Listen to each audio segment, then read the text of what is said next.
killed the sandbag wall. Hi, this is Misha, and today's video is on British submachine guns of right before, during, and right after World War II. Well, really pretty much all of them. And we have had a few older videos that covered the Sten and some other things, but I thought we would do more of a complete, thorough chat. Now, this is kind of off the cuff, so I don't have a whole lot of research going on here, but to start off with, we've got a Thompson. Oh, by the way, all these guns are going to be semi-automatic, so they'll have extended barrels and whatnot. It's just, I can't afford full autos. You know how that goes. But, really, after World War I, Britain wasn't terribly interested in the submachine gun. This did not make them unique. A lot of nations were slow to catch on to the concept. It didn't really go. But what they did do, they did purchase a large number of Thompson Model 1928s from the USA. Now this is actually a Model 1928A1. It has the horizontal grip. This is a US military issued D-mill, re-mill. But it's a good example of the model that Britain would have been purchasing and using.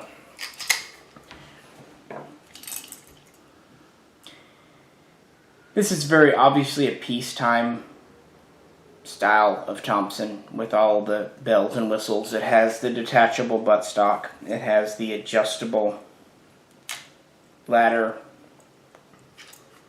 rear sight.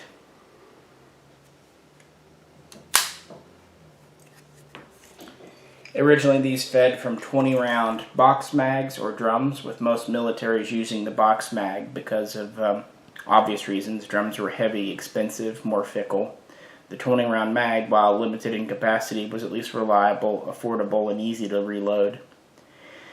Later in World War II, the U.S. military would help create the 30-round mag, which was really a good compromise.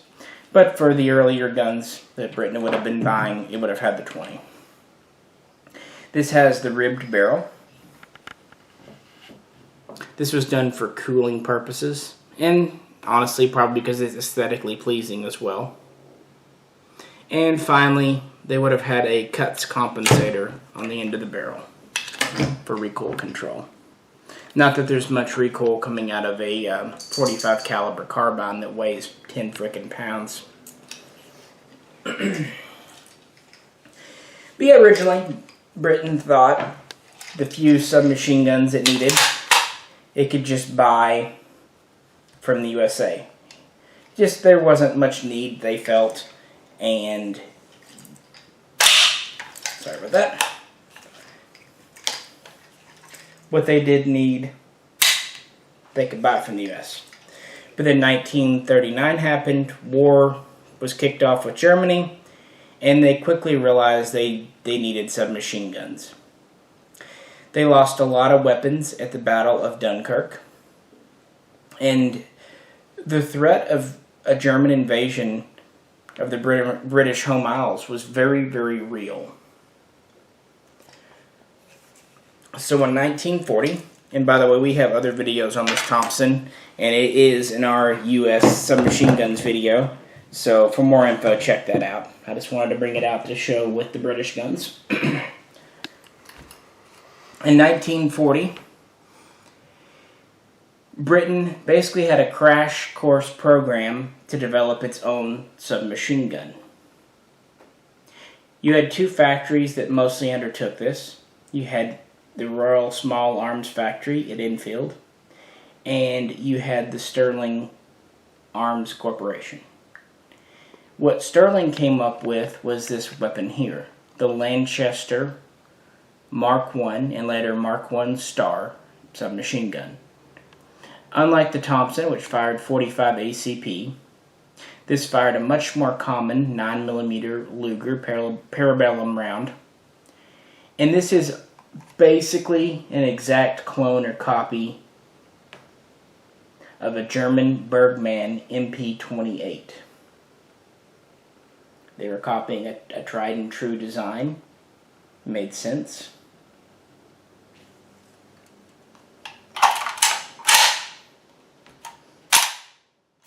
But they gave it a few British twists. For example, it takes an infield style bayonet here.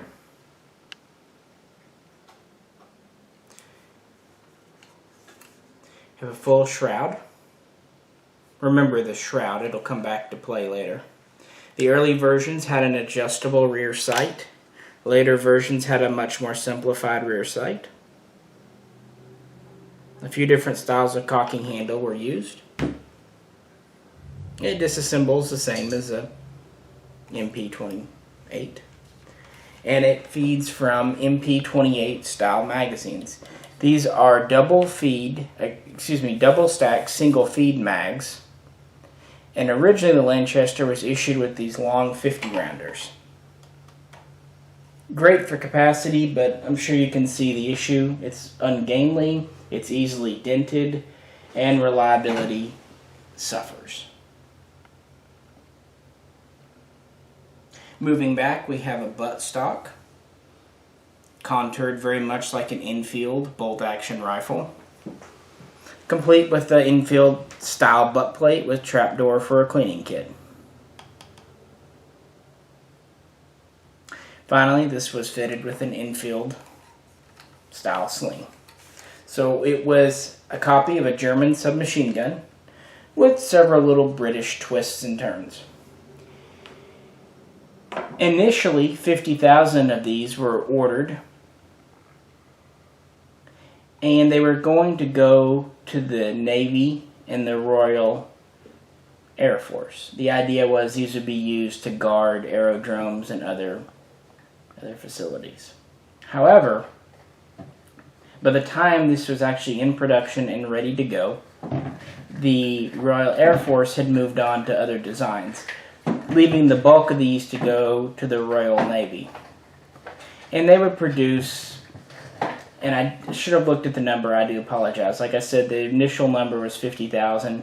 They would end up building about 120,000, give or take, first with the Mark I and then the Mark I Star. So not a tiny production number, but not a very large number. The Lanchester was pretty reliable. It had a lot of the same benefits and shortcomings of the MP28, obviously. But it was heavy. And even if it had the original length 8-inch barrel, which would end right here, as you can see, it's still relatively long and bulky with this mag sticking out. So it wasn't a particularly compact submachine gun. But most importantly, for 1941 era, it was still pretty time-consuming and resource-intensive to produce. It required quite a bit of steel. It required bronze, brass. It took several man-hours to create. It just wasn't what Britain really needed during the early days of World War II. So the Lanchester was an interim gap. It was something that Sterling would make for a brief time, but these would only stay in production a few years, and they would go to the Royal Navy, where they were basically just kept on board ships for defense and all that kind of thing, and then eventually they were given away to British allies in Africa and in Asia, most of them ending their days there. They weren't actually declared obsolete, though, until the 70s. So they were kept in the Navy for a good period of time. For the few they made, they got their money's worth out of using them on board ship. I've even read where they chained them to deck railings and bulkheads for emergency type use. Now with the 50-round mag, it could definitely lay down some firepower. But it really wasn't the gun that Britain needed at the time. Obviously, the original would be open bolt, of course. This is a semi-automatic closed bolt version, but it is built from an original Lanchester parts kit. Alright, we'll move on.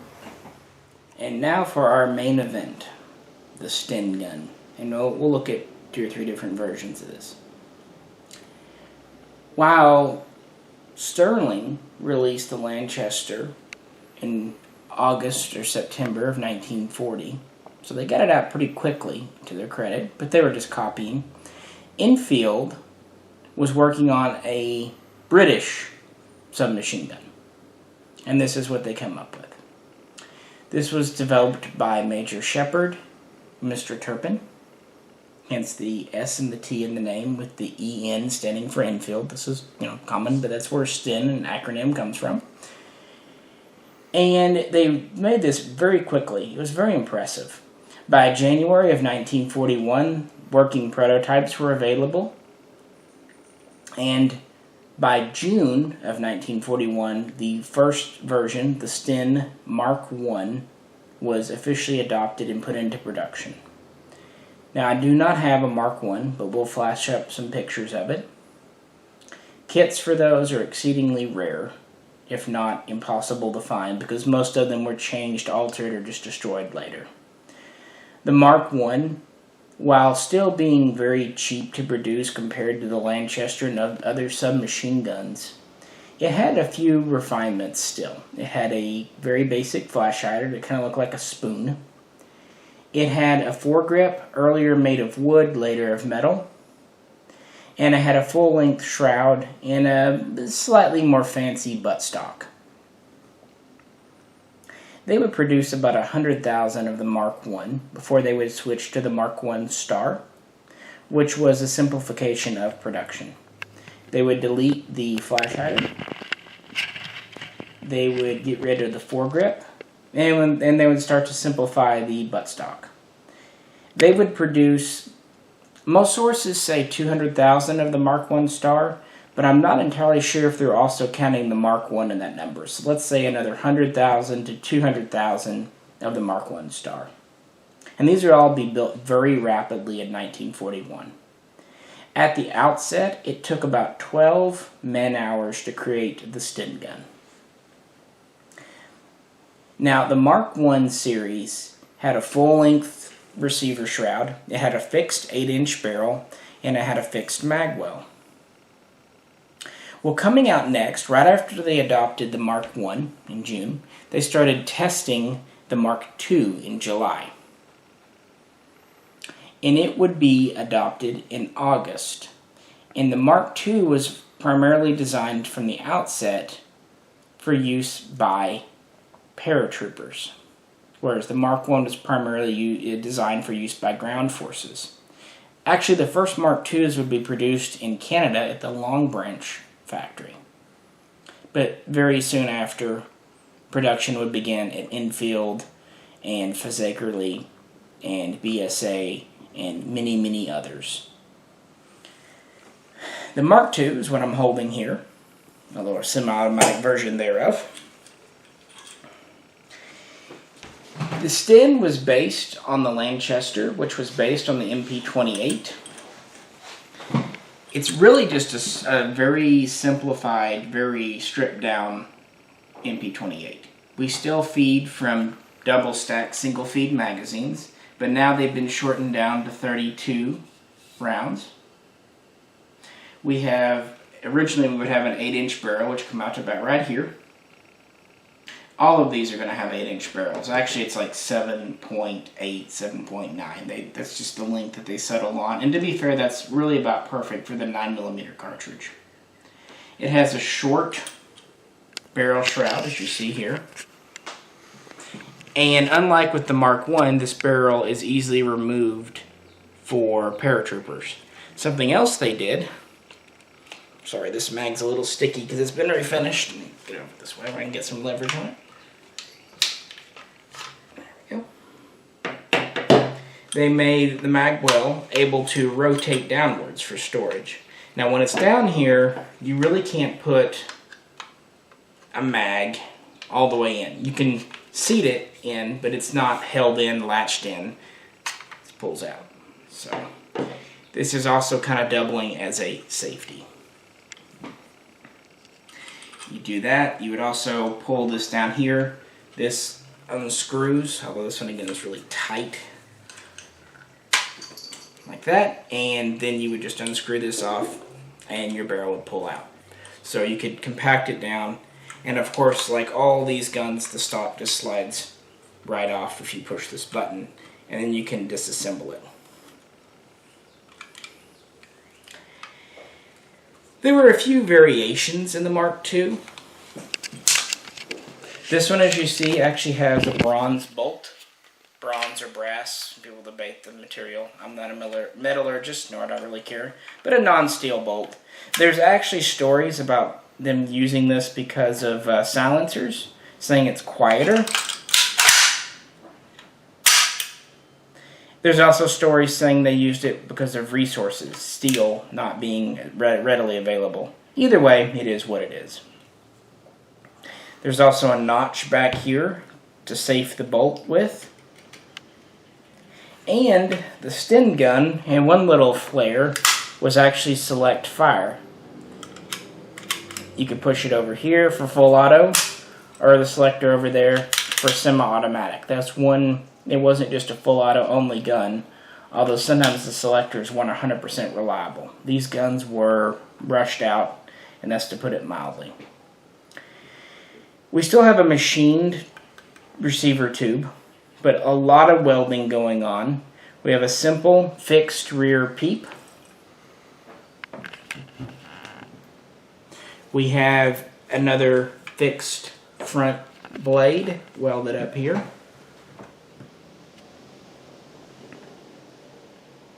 We have a small removable cover here on the action.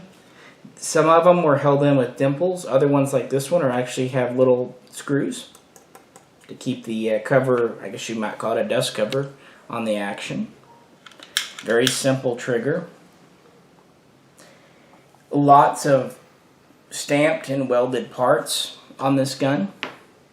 In fact, a lot of the parts, like some of the screws and the tubing, was very much off the shelf. That way, if they needed to, they could get supplies from anywhere, including like a hardware store. So they tried to keep it as standard as possible when designing and building the Sten.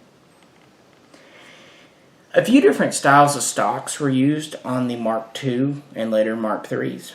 This is the loop stock. It's made out of stamped steel. It stores a cleaning rod down here. And as you can see, it mimics the shape of a rifle. There was also a more simplified T-stock, which you'll see in just a minute. And there's a few other minor variations, such as the Canadian style stock, which is very similar to this stock type here. But this is the Mark II, and this is really the quintessential Sten. This is what people think of when they think of Sten. They would produce a lot of these. We're talking about 2,600,000, give or take. They would be built in Canada, the UK, and unlicensed copies would be built throughout Europe during World War II. About a dozen factories were involved in producing these, and in a short period of time. Again, these were tested in the summer or late spring or summer of '41 and were already being adopted and put into service by late that year. The Sten first saw combat in 1942 during the Dieppe raid, and while the raid itself was kind of a disaster for the Allies, the Sten basically proved that it was a viable gun. Was it a great gun? No. But it was cheap to produce, it was fast to produce, it was easy to train soldiers on, and it gave British soldiers extraordinary firepower for such a small package. This thing with the original barrel would be about 30 inches long. It weighs about 7 pounds. So it is not a very heavy gun at all for that era. I mean, this allowed every British soldier to basically be a machine gunner. And that was a great asset during 1941, 1942 in the war.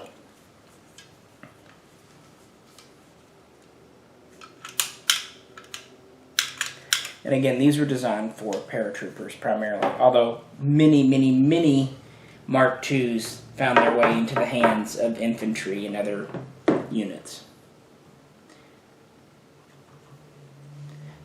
However, while the Mark II was very simple, they thought they could even go further, and thus became the Mark III.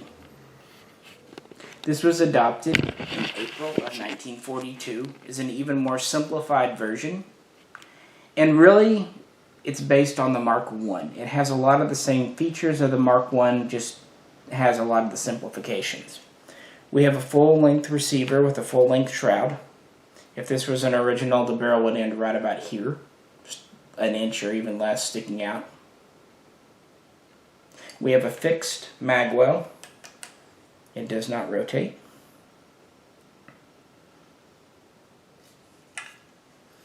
And we have the simplified T-stock I was talking about. This is just a tube with a butt plate. Now, interestingly, the T-stock was the official stock for the Sten. The loop stock, while manufactured in large numbers, was never officially accepted because it was a little flimsier. This T-stock, while not near as ergonomic, especially for cheek weld and grip, is extremely durable. This is metal. It's welded together. It's really thick gauge steel, and I can understand from a military point of view why this would be preferred. Anyway, you can switch between the two very easily. They remove by pushing this in and pulling down. So the Mark III was a simplified Mark I, and they went to even more stamped parts.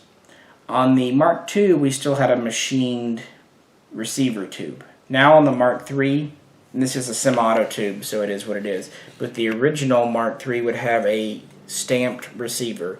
This ridge on it would be where the two parts were joined together on the original.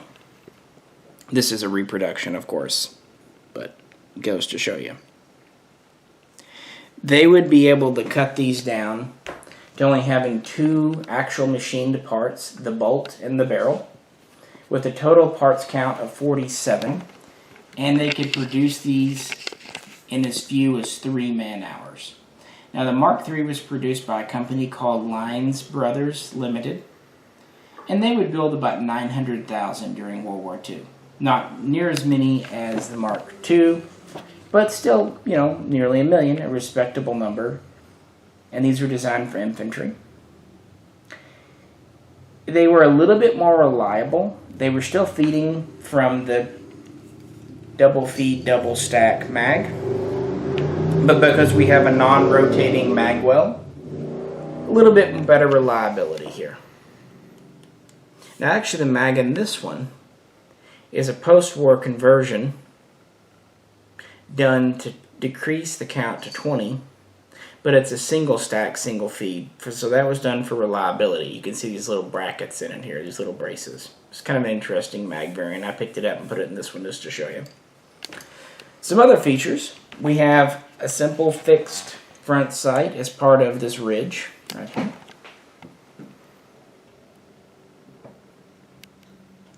They've added a finger guard here in front of the ejection port so your hand wouldn't walk back and get in the action.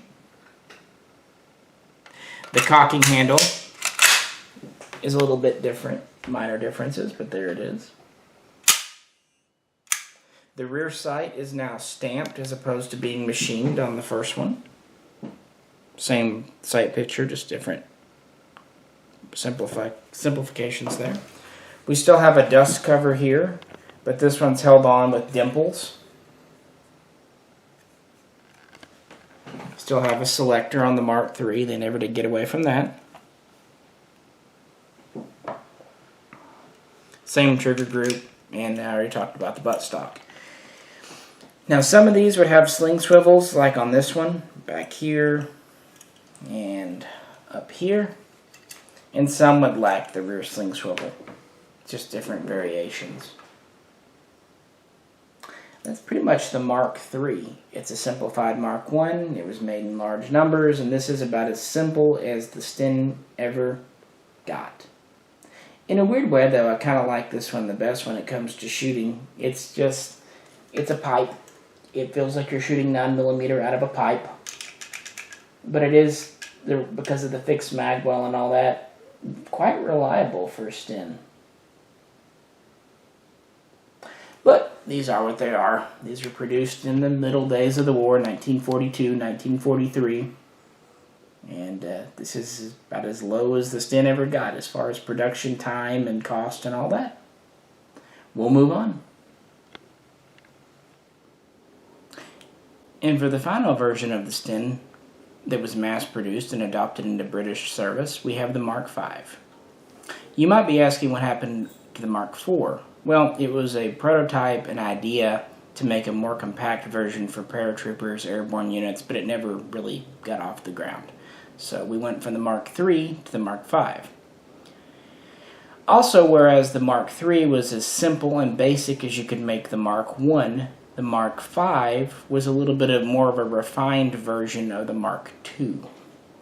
By February of 1944, the war was turning in favor of the Allies, and so the Mark V was developed. These would be produced by Fazakerly, or designed by Fazakerly and produced by a couple of other factories as well. And it's really just a kind of prettied up Mark II. We have the same 8-inch barrel, but now we're going to an infield number 4 front sight. And in addition to looking a little better, it also gave the user windage adjustment. They could actually adjust their front sight for the first time on a Sten. We have the same short shroud as the Mark II. Same basic cocking handle. This is the later style with the kind of mushroom-shaped head. Hanging up on the mag, sorry. We still have a rotating mag well from the Mark II.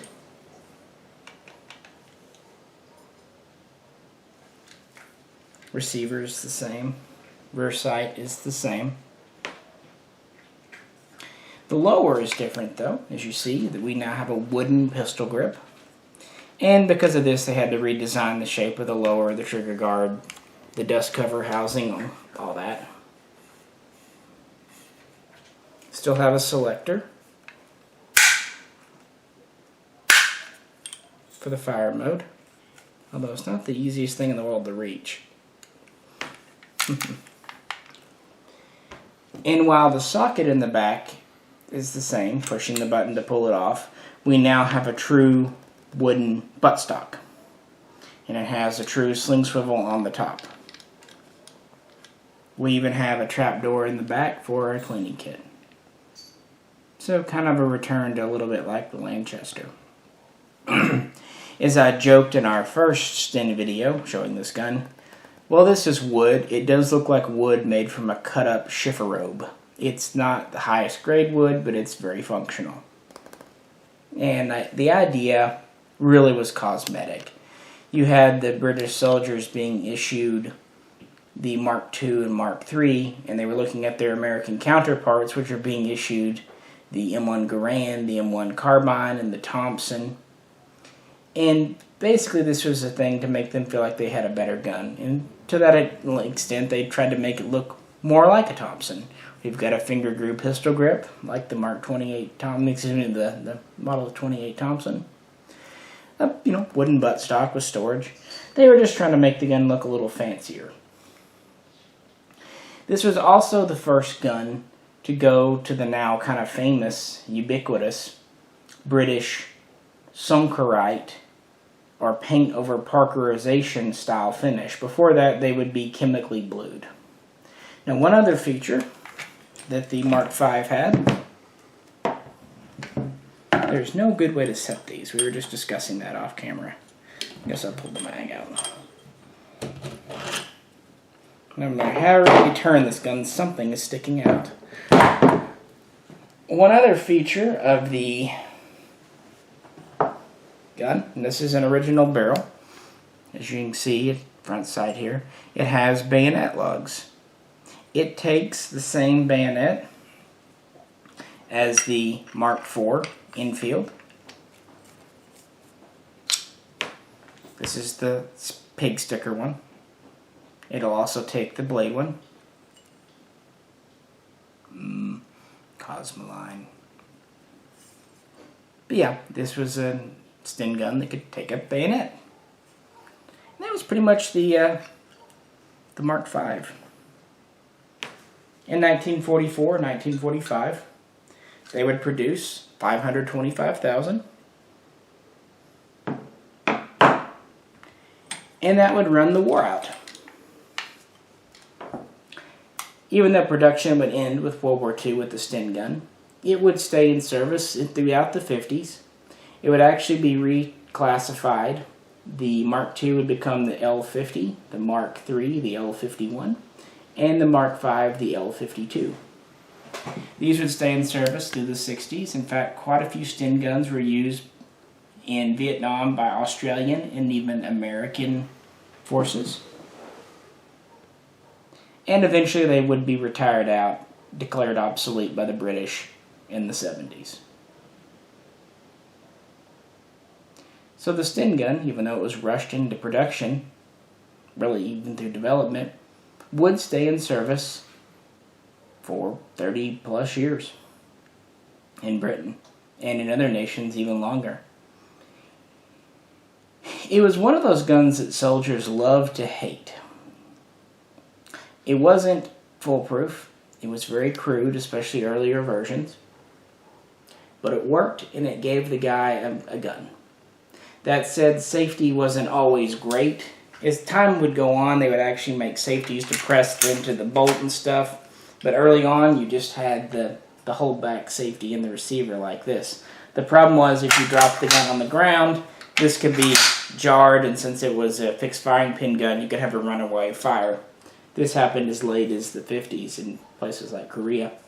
But they did introduce a safety where you could press the bolt handle into the bolt and secure it against the receiver. Since this is a semi-only and has to have a floating firing pin, that doesn't work on this one, but it was an attempt to make it a safer gun. This was a common problem with pretty much all of this type of submachine gun. It's just one of those things. This kind of was affectionately known as the plumber's nightmare or the plumber's abortion because of how many stamped parts it had, welds and tubes and pipes and all that. It was also sometimes called the stench gun. The reason there is obvious.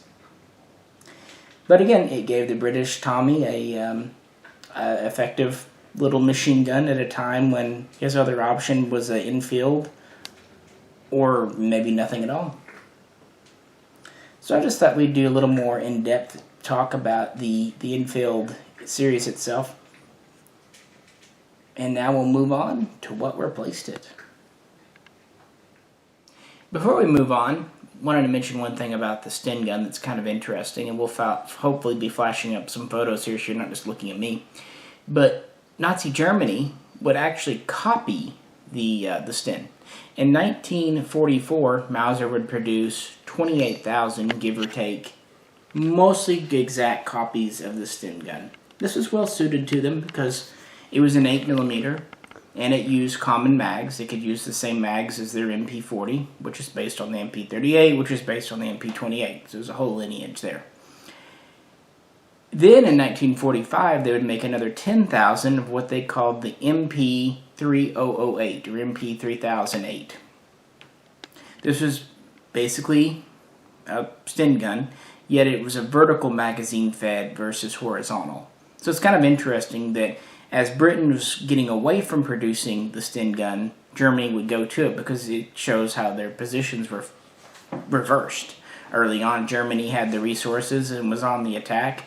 But when they went on the defensive, the Sten gun suited them well. As mentioned, the Sten was also made in Canada, was also made in India as an unlicensed copy, so on and so forth. Many, many nations and even more resistance groups would use the Sten during World War II. So it was definitely not exclusively a British weapon. However, if you remember back, let me pull this back one sec, to our Lanchester here in 1940, we had Sterling Arms making this gun, which was based on the MP28, and Enfield was developing the Sten gun. This is more of a refined gun. Notice the fully shrouded receiver, the protected front sight, the bayonet lug,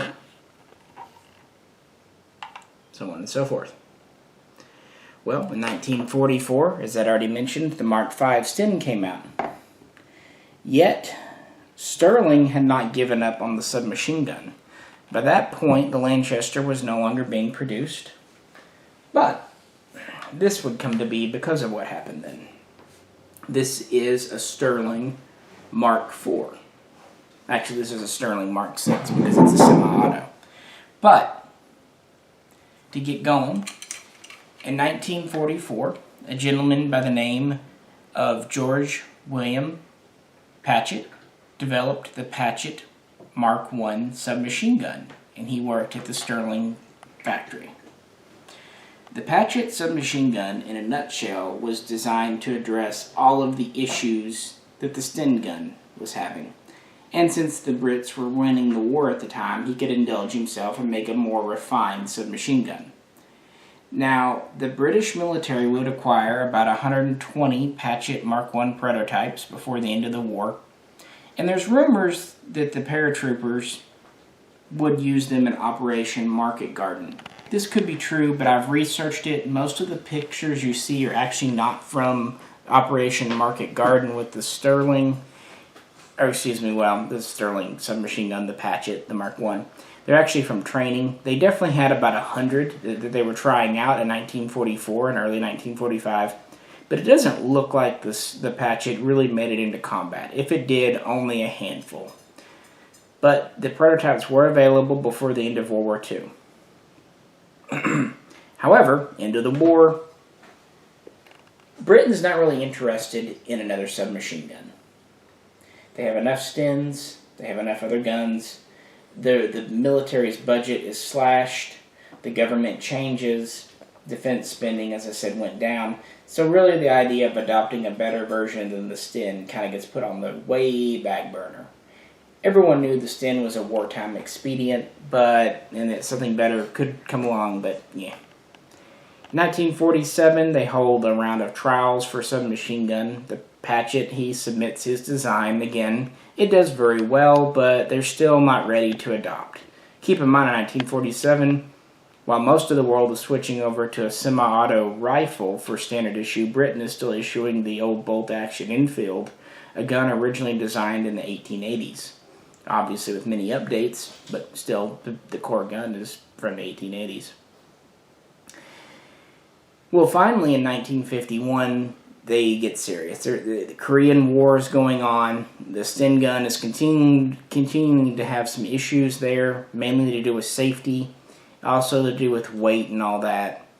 The defense spending is a little bit back. Churchill's kind of coming back into power, so they decide they're going to go ahead and adopt a new gun. They have another round of trials, and the Patchett Mark II, an improved version he's been working on over the last several years, is officially adopted as the L2A1 in 1953, just in time for the end of Korea. In 1955, the Patchett Mark III, now known as the Sterling Mark III, is adopted. And it's adopted as the L2A2, and it has a few minor product improvements, once they got production going to streamline that. Finally, in 1956, the Sterling Mark IV is adopted as the L2A3, and this would be the final and quintessential version. The L2A3 had a few, again, minor little updates. They strengthened the buttstock. They redesigned the front sight protectors a little bit. And a few other just small changes. But for the most part, once they finally got to the L2 series, the Patchett had been in development for so long that it was ready to go. This gun would go with Britain a lot of places. It would also be produced in Canada as the C1, although in a slightly cheapened, streamlined form with more stamped parts. It would also be produced in India as the 1A1. And it would be adopted by as many as 70 other countries in some capacity. Now, Sterling would produce this submachine gun for export and military use in Britain, whereas the Fizikirli arsenal would produce it only for the British military. So what do we have here? Well, we're still based on really the same basic Sten action that we've been working with that came from the Lanchester, came from the MP28. But since we're working with peacetime requirements, we can make it a little nicer. We have a 7.8-inch barrel originally. We've got a full-length tube. And if you notice, this tube looks a heck of a lot like the tube used on the Lanchester. Even the front sight protectors do. We have a bayonet lug here, which takes a modified jungle carbine style bayonet. We have a fixed magwell. The front sight is drift adjustable. The rear sight has 2 flip apertures. Yeah. So we have you don't need a super fancy sight for a submachine gun firing 9mm, but we have something. We have a hand protector, very similar to what was used on the Mark III Sten. We have this bolt with these spiral cuts in it, which they're basically sand cuts. The cocking handle is very similar to what was used on some of the Lanchesters, kind of a curved hook.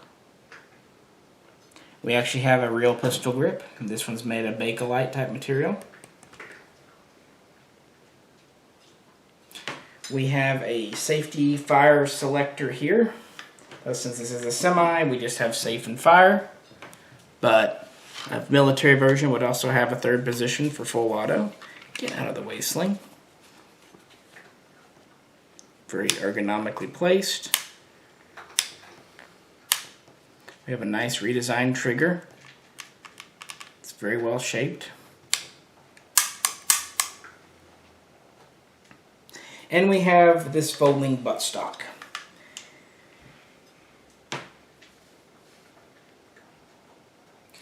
Now, probably the Sterling's greatest claim to fame is its magazine.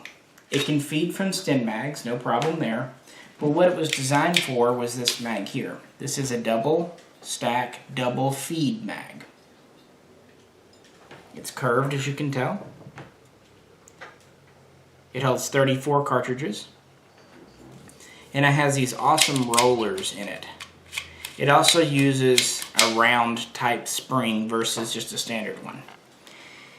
Because one of the biggest problems with the Sten gun was its magazine. Reliability was not very good, and loading was pretty difficult. You needed a mag loader because of the single feed. So when Patchett was designing what became the Sterling, that was one of the things they looked at. This is probably one of the finest magazines ever made for a submachine gun. Probably the finest, honestly. They're extremely well made, extremely reliable, extremely easy to load, and just all around a very forgiving mag. They're also shorter than the Sterling. And again, just as a bonus point, you can still feed the Sterling with older Sten gun mags. So it's pretty great all around.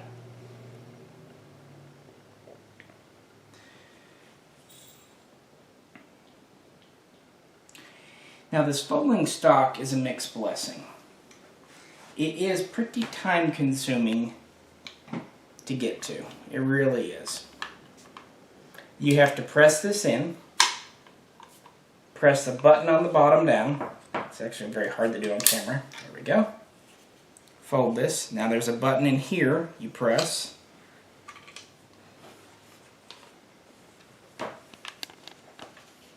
Take this out of the way.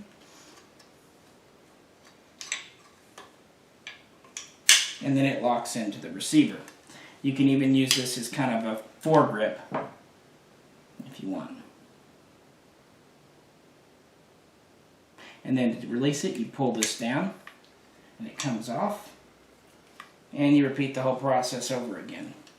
Now this seems cumbersome, and it is, but the idea wasn't for quick deployment. The idea was for storage and transport only.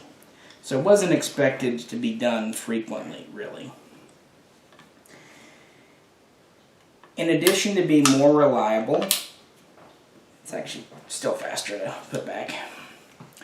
In addition to being more reliable than the Sten gun, the Sterling was more accurate. It was lighter at about 6 pounds. And it was shorter. Even with the stock deployed, it was about 27 inches. So 3 inches shorter with the same length of barrel. pound lighter, better sights, ability to fold the stock, much better ergonomics, much better trigger. It had a much better safety system where the bolt couldn't just bounce back and go on to full auto on you without intention. It was all around an improved gun. Now this came at the cost of cost. These are more expensive and more time consuming to produce, as one would expect. But again, peacetime, that's fine. You can get away with that during peacetime. About 400,000 of these would be produced in Britain, and another 300,000 C1s would be produced in Canada by Canadian Small Arms, or Canadian Arms Limited. Sorry, cat's distraction. So a large number were made, all things considered, for peacetime. This would stay in official service throughout the Vietnam War and would be used there. In 1988, they would start to phase out the L2A3 in favor of the wonderful L85A1 bullpup. But these would still be very much in service during the first Gulf War in 1991. In fact, many soldiers preferred the good old tried and true Sterling submachine gun in that war. But these were officially declared obsolete in 1994 and taken out of British service. But not at all a bad time span. 50-year life for a submachine gun. You know, it's hanging in there right with the grease gun and other guns that stayed in service from the end of World War II up through. Of course, when I say 1944, I am referring to the original Patchett, not the Sterling. But basically the same gun. This is a really awesome submachine gun to shoot in full auto, and it's still very enjoyable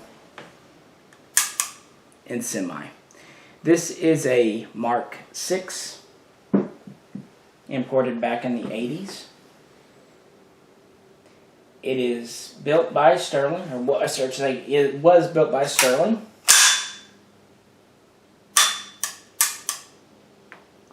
Has a 16-inch barrel, fires from a closed bolt, has the crinkle paint type finish that they used on these, and is otherwise the same as the military version.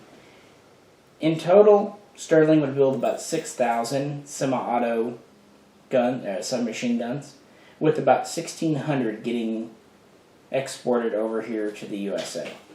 There was also a version known as the Mark IV police carbine that fired from an open bolt but was still semi-auto, and you can find more of those up in Canada. They did exist. Just for completeness' sake, there was a Mark V, which was a suppressed version of the Sterling submachine gun in full auto or semi. It was also known as the L34A1 in British service, and it was adopted in 1967. Like I said, just for completeness' sake. Really, I love this gun. I love what the Sterling represents. It's actually what got me into Stens later. It's really what got me into the whole pistol caliber carbine, to be honest. It's a fun gun, reliable, mags are easy to find, shoots very common ammo. Just not a whole lot to knock it over. Aside from, the cost of production, which doesn't really affect us, and the stock that is, well, hard to fold and unfold compared to a lot of others. It does give a reasonably good cheek weld. It has a nice curved butt plate, plenty wide. It's a comfortable folding stock, it really is, and it's very stable. It has just a little bit of vertical play, no horizontal play, and when you're shooting, you don't even, it's a steady stock. Not all the pre-ban imports will have the bayonet lug. I think it's kind of neat, even though you can't use it because of the long barrel. By the way, this is an extension, or a barrel shroud, I should say, from E&L. I've had it on here for a long time. It just kind of matches the aesthetic. I don't want to SBR a collectible pre-ban. I just don't. I don't mind SBRing semi-autos. They were built from parts kits. But when it comes to the pre-ban guns, I'm pretty darn reluctant. So, probably just leave this one the way it is. But yeah, this was our video on British submachine guns. this is kind of an overview, kind of wanted to revisit these. If you have any questions or comments, please post them below. This is Misha, and as always, we really appreciate you tuning in, and please tune in again soon for hopefully more interesting videos. We'll catch you next time.